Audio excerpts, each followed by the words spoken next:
On our planet, there seems to be an infinite number of beautiful places one can visit, with an equal number of spectacular things to admire. It requires nothing more than a curiosity to observe what is all around you. The miracle of nature manifests in countless ways, from breathtaking vistas to the simple movements of a common heifer.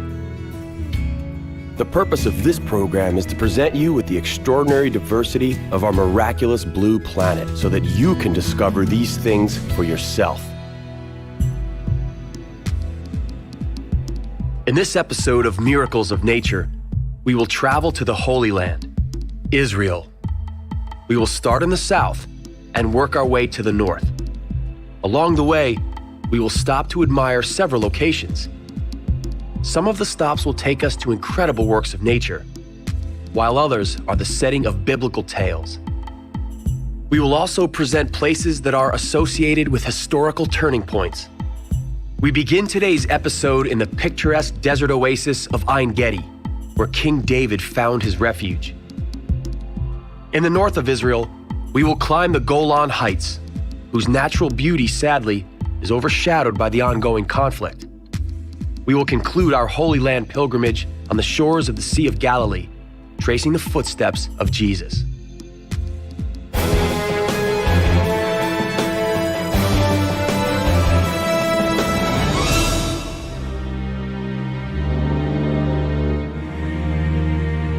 Welcome to southern Israel. For millennia, this hostile environment attracted prophets and escapees alike, from King David and John the Baptist to Jesus Christ. Even though the landscape of southern Israel comes across as hostile, it isn't quite as it seems. This is more than just a place of strong religious tradition, and more than the setting of many biblical tales. Over centuries, people sought spiritual enlightenment and also struggled to find a way to survive in such harsh conditions. One of the few spots that truly welcomes life has always been the Ein Gedi oasis. A verse from Solomon's Song of Songs helps to date the Ein Gedi oasis. My beloved is unto me as a cluster of camphor in the vineyards of Ein Gedi. Looking at these pictures, one could believe that the Garden of Eden was located here. The holy text, however, places an entirely different story into the setting of Ein Gedi. David apparently came here to hide from King Saul. David spotted the king walking in the surrounding caves. Though David could have easily surprised and killed him, he chose instead to cut off a sliver of King Saul's cape, which went unnoticed. It is difficult to consider the Bible as an historically accurate source. Archaeological findings indicate that people lived here as far back as 5,000 years. The Nubian ibex has inhabited the Ein Gedi since biblical times. These elegant, sure-footed, and incredibly agile animals roam the steep slopes with ease. The oasis is named after them. The name Ein Gedi is composed of two Hebrew words. Ein means spring, and Gedi means goat kid. Ein Gedi thus means spring kid. Wild animals and people live together in the oasis in surprising harmony. As a result, it is possible to examine even this unique creature, the Sudanese hyrax, up close. At first glance, it resembles a rodent, but in reality, this is an ungulate. It is genetically closest to the elephant. The monotonous quality of the desert can cause you to forget that tales from the Bible follow you with almost every step you take. Here, for instance, only a few kilometers from Ein Gedi, stood the cities of Sodom and Gomorrah. With a little bit of imagination, you can see where that pillar of salt over there could be Lot's wife. Here, salt is a common mineral. This is partially due to the vicinity of the Dead Sea. Records of its unique properties date as far back as the 4th century BCE. Even Aristotle mentions its existence. Its name is Yam HaMelach in Hebrew, meaning the Sea of Salt. The concentration of salt is 10 times that of the ocean. As a result, the human body floats without a single stroke having to be made. It also contains a very high concentration of bromine, magnesium, and iodine. 1/3 of the water in the Dead Sea is made up of solid particles. Understandably, no creatures live in it. In the past, people considered it to be a demonic lake. It truly earned the name the Dead Sea. However, in the 20th century, people from around the world started coming here to take advantage of its unique healing properties. The Dead Sea is often considered to be the largest natural spa in the world. The surrounding air provides certain health benefits. Additionally, it is also the lowest point on our planet, lying precisely 417 meters below sea level. As such, the concentration of oxygen in the air is higher than normal. The minerals which continuously evaporate from the water play an important role as well.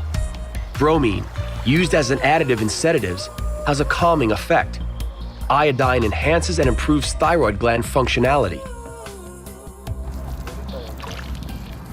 Different treatments using Dead Sea mud are also very popular. The constant temperature of the mud gradually affects the body.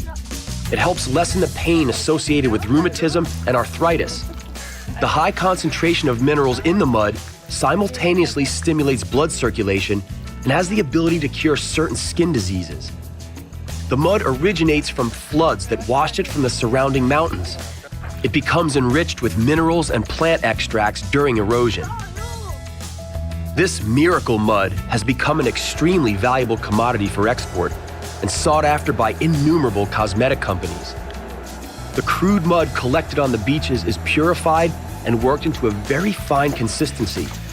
It is then packaged and shipped to customers seeking relief for a variety of symptoms. The commercialization of substances from the Dead Sea has been ongoing for millennia. Bitumen, used in the mummification process, was collected on the shores of the Dead Sea and sold to ancient Egyptians. But for how long can the Dead Sea withstand such human abuse? This remains an important question. The River Jordan is the principal tributary of the Dead Sea. It is incapable of replacing its evaporating water. The speed at which its sea level is diminishing, about a meter per year, is an ongoing cause for concern. The tourist resort of Ein Bokek is waterless and requires water to be pumped in. The Israeli and Jordanian governments recently joined forces and established a collective project to supply seawater to the Jordan from the Aqaba Bay in the Red Sea. We have moved further south. We are now in the very heart of the Negev Desert. The sun is just rising above the Maktesh Raman crater. In the book of Psalms it says, "How many are your works, Lord? In wisdom you made them all. The earth is full of your creatures." Whether you look upon the Maktesh Raman crater as the creation of God or a miracle of nature, one thing is certain: it is a masterpiece. From a purely geological perspective, water is the architect of this crater. During floods, the water undermined the riverbeds. It continued to disturb the integrity of the solid rock. Gradually, it sank into the distinctly softer geological layers. Beautiful mesas remained, standing as witnesses to the ruthless work of time. Yet another stunning example of geological effects in the area is the so-called Carpenter's Workshop. This unique rock formation was shaped by geological pressure in such a way that it resembles processed pieces of wood, hence the name.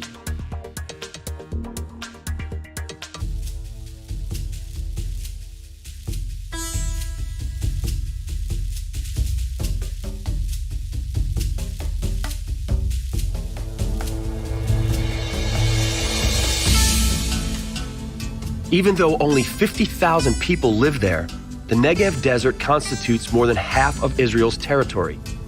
At first sight, the Negev Desert comes across as an entirely hostile environment unsuitable for life. On closer inspection, we realize that it can be considered a botanical garden. The local flora consists of 1,500 different plant species, all of which are well adapted to life in desert conditions. They survive on a minimum amount of water. The beautiful flowers of the Sitfanit are no exception. The name of this flower is derived from the Hebrew word for autumn. It blooms at the very end of summer, announcing the onset of a new season. The crown of thorns Jesus wore was weaved from its boughs. It was a welcome source of nutrition to the Nabateans passing through on their trading missions. The Nabateans were successful merchants. In the 3rd century BCE, they imported spices and other valuable items from India. Their caravans often numbered 1,000 camels, each hauling a load of 300 kilos. And so, in today's terms, a single caravan carried goods worth millions of dollars. What you see right here are the remains of the so-called incense route. It wound 2,400 kilometers from Oman to Yemen via Saudi Arabia, Jordan, and the Negev Desert, all the way to the port of Gaza. From there, the goods journeyed over the Mediterranean Sea into Europe. The Nabateans carefully guarded this route. Only they knew its secrets. At the time, a similar camp was established every 36 kilometers. The ancient merchants stayed overnight in them, gathering needed strength. Here, they treated themselves to well-deserved baths and feasts, and were entertained by tempting belly dancers.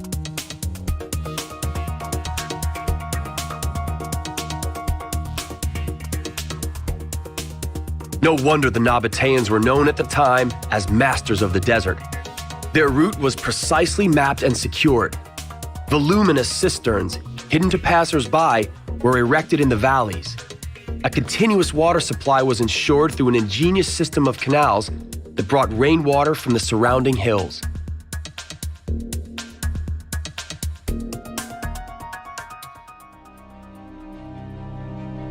The Nabateans were eventually swept aside from the incense route. The Romans set upon them such high taxes that the trade route became largely unprofitable. The merchants ended their nomadic ways and commenced building cities. The city of Avdat was such a city. By the way, it was right here in the ruins of this 2,300-year-old city where the famous musical Jesus Christ Superstar was filmed. Back to the Nabateans. Because of their trade routes, they acquired knowledge about the cultivation of wine, ceramics, and life in the desert. This made their settlement in the desert easier, as they could produce their own merchandise. They built their homes in the very heart of the Negev Desert, complete with wine and olive terraces.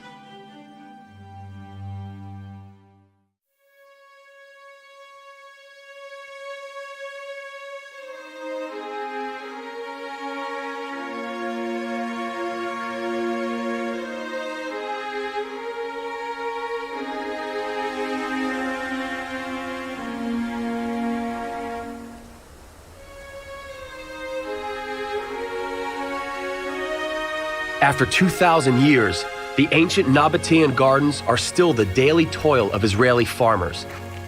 One of the founding fathers of the State of Israel and its first prime minister, David Ben-Gurion, envisioned Israelis carrying on this Nabatean tradition. Israeli farmers work them today, and so they not only carry on in the Nabatean traditions, they are a healthy source of commerce. It was Ben-Gurion who decided to go against nature.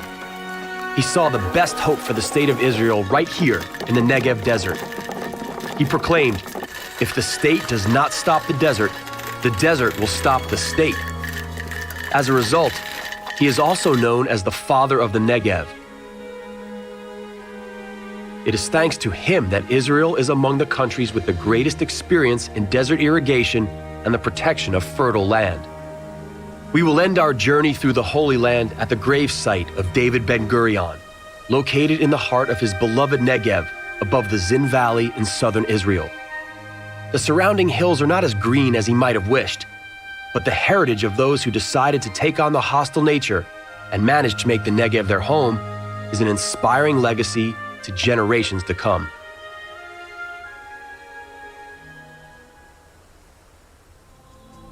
We have reached the northern end of Israel.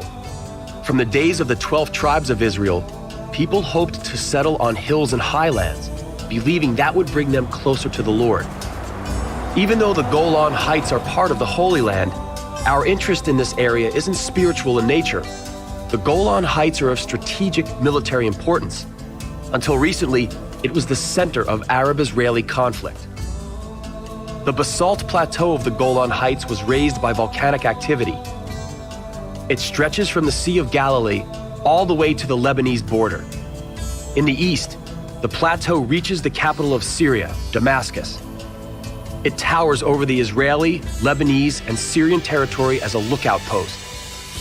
It is therefore obvious that the country who controls the Golan Heights also has a military advantage over the surrounding states.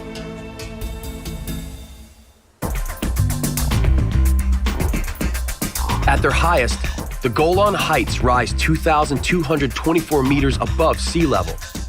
In the winter months of January through March, up to 2 meters of snow can fall, turning this war zone into a ski resort. It is nowhere near the sophistication of alpine ski resorts, but Israelis aren't snobbish, since it's the only slope within a radius of 3,000 kilometers.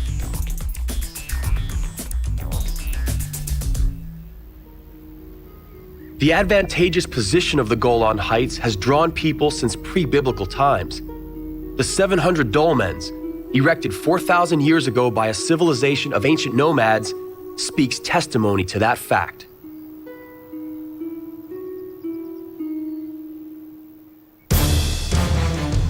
"2,000 years later, Jewish rebels made good use of the Golan Heights to fortify the town of Gamla against the Romans. The name Gamla comes from the Hebrew word meaning camel, because the hill we are currently standing on resembles a camel's hump. In the year 66 AD, the Romans attempted to conquer this city surrounded by impenetrable passes. They had to call upon 7 legions. Despite their large number of soldiers and their use of catapults, the rebels, barricaded within the city, withstood the onslaught of the Romans for days. In the end, however, the city fell when 3 Roman soldiers managed to undermine one of the city's towers. Its collapse allowed the fortress to be opened. According to the dramatic description of historian Joseph Flavio, the Romans savagely murdered 4,000 people, and the remaining 5,000 committed suicide rather than fall into Roman slavery. The ruins of the local synagogue, the oldest in the world, stands a silent witness of the terrible massacre. The strategic significance of the Golan Heights was once again important during the medieval Crusades. In the 12th century, the Syrians built the imposing fortress of Nimrod. Its main purpose was to guard the route from the Mediterranean Sea to Damascus against the 6th Crusade. The battles between Muslims and Christians over the dominion of the Holy Land only foreshadowed the cruel conflicts still to come in the 20th century.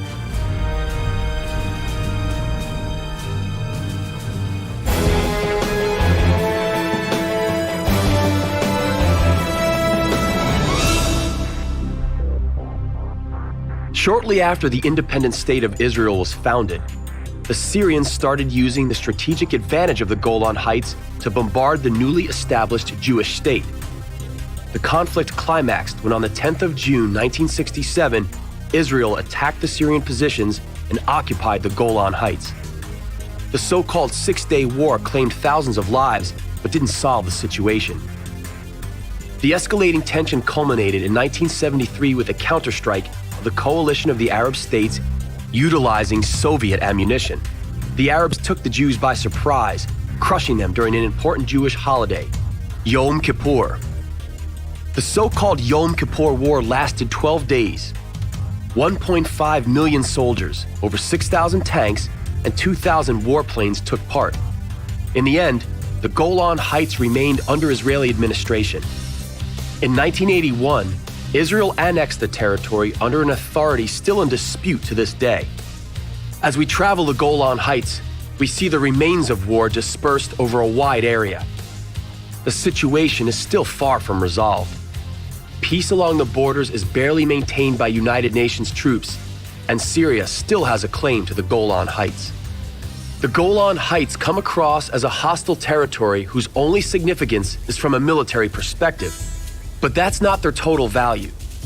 The Golan Heights are also significant because of their abundant water supply. Thanks to their altitude, rainfall is plentiful in the Golan Heights. They are also a source of snowmelt, which makes its way into the local rivers every spring. Overall, 15% of all water in Israel originates right here in the Golan Heights. Israeli settlers managed to take advantage of the water supply here. They created an ingenious irrigation system, which in times of drought brings the much-needed water to virtually every tree. Besides fruit and vegetables, wine from grapes also thrives here. The local red wine is considered of top quality thanks to the basalt subsoil, high contents of minerals in the earth, and cool winters.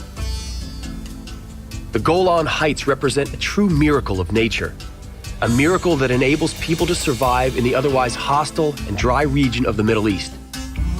Besides being a life-giving region, it is also a source of conflict and war, where thousands have lost their lives. It could be said that the one who controls the Golan Heights also controls the main life-giving source of water in the whole region.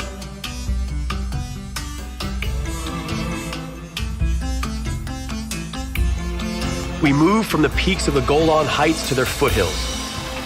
We are now in a place where the River Jordan empties into the Sea of Galilee. The River Jordan originates in the north of the Golan Heights. Its 251-kilometer-long river basin, besides being the main source of fresh water for Israel and Jordan, is also the most fertile area in the entire Middle East. It is no wonder that the River Jordan has also become a significant spiritual symbol. The crossing of the River Jordan signifies the return to the promised land for the Jews. For Christians, it is inherently linked to John the Baptist and the tradition of baptism. The entire area where the Jordan River empties into the Sea of Galilee has an important significance to the Christian faith.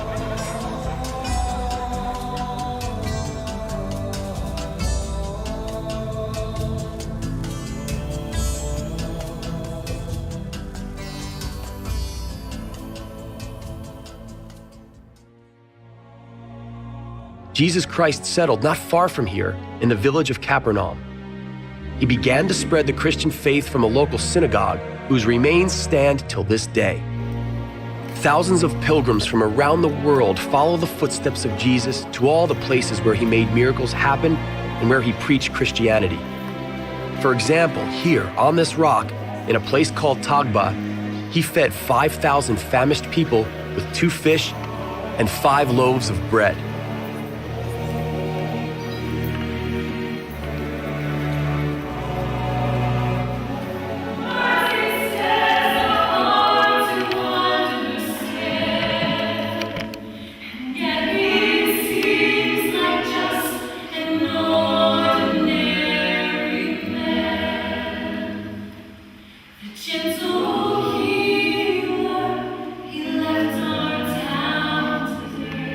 And here, having been crucified, Jesus revealed himself to his apprentices for the 3rd time, instructing the Apostle Peter to take over and look after his followers.